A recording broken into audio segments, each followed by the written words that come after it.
सन्मानासाठी उभा राहायचे।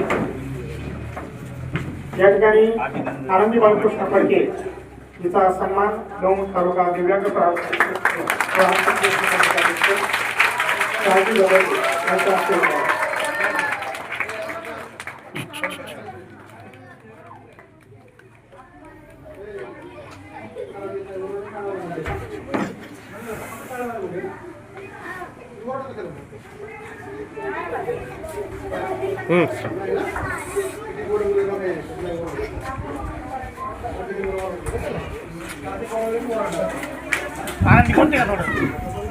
बोलायची संधी दिली त्याबद्दल जिल्हा परिषद प्राथमिक शाळा कांगाव सर्व शिक्षकांचे मनापासून आभार मानते। खरं तर मी पहिली ते चौथीतच शिकायला होते। आमचे वर्ग शिक्षक हरा सर होते, त्यांच्यामुळेच मी इथपर्यंत जाऊ शकले। त्यांनी खूप छान मार्गदर्शन पण केलं।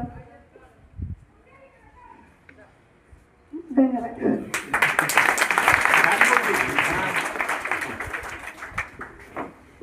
नमस्कार। हॅलो। मंचावर उपस्थित कार्यक्रमाचे अध्यक्ष मंगेश दादा फडके, जालिंदर दादा देवेकर, सर्व शिक्षक गुरुवर्य आणि आपल्या समोर बसलेले हे सर्व चिमुकले विद्यार्थी, या सर्वांचं मी जागतिक दिव्यांग दिनानिमित्त अभिनंदन करतो। आज या कार्यक्रमासाठी आपण सर्वजण इथे जमलेलो आहोत। या कार्यक्रमाचा उद्देश एकच आहे की आपल्या समाजाने या दिव्यांग व्यक्तींकडे बघण्याचा दृष्टिकोन हा बदलला पाहिजे आणि हा दृष्टिकोन बदलण्यासाठी आज आपल्या तालुक्यातील जे जे काही दिव्यांग संघटना आहेत त्या संघटनेच्या वतीने मी मंगेश दादा फडके, जालिंदर दादा देवेकर यांचं, शहाजी बदरगे आणि असे अनेक सहकारी आहेत की यांनी या दिव्यांग व्यक्तींसाठी काहीतरी करण्याची जिद्द बाळगलेली आहे आणि प्रत्येक कार्यक्रम ते दिव्यांगांसाठी अतिशय सुंदरपणे राबवतात। हा कार्यक्रम पण त्यांनी अतिशय सुंदरपणे राबवलेला आहे, त्यासाठी मी त्यांचं अभिनंदन करतो।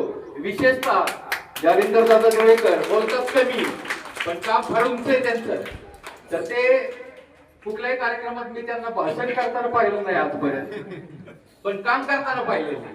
काम मात्र अतिशय उत्कृष्ट आहे त्यांचं। मंगेश दादा आणि जालिंदर दादा, तुमचं पुन्हा एकदा अभिनंदन करतो आणि तुमच्या हातून समाजाची अशीच सेवा घडत राहो, दिव्यांगांची अशीच सेवा घडत राहो ही ईश्वराकडे प्रार्थना करून दोन शब्द संपवतो।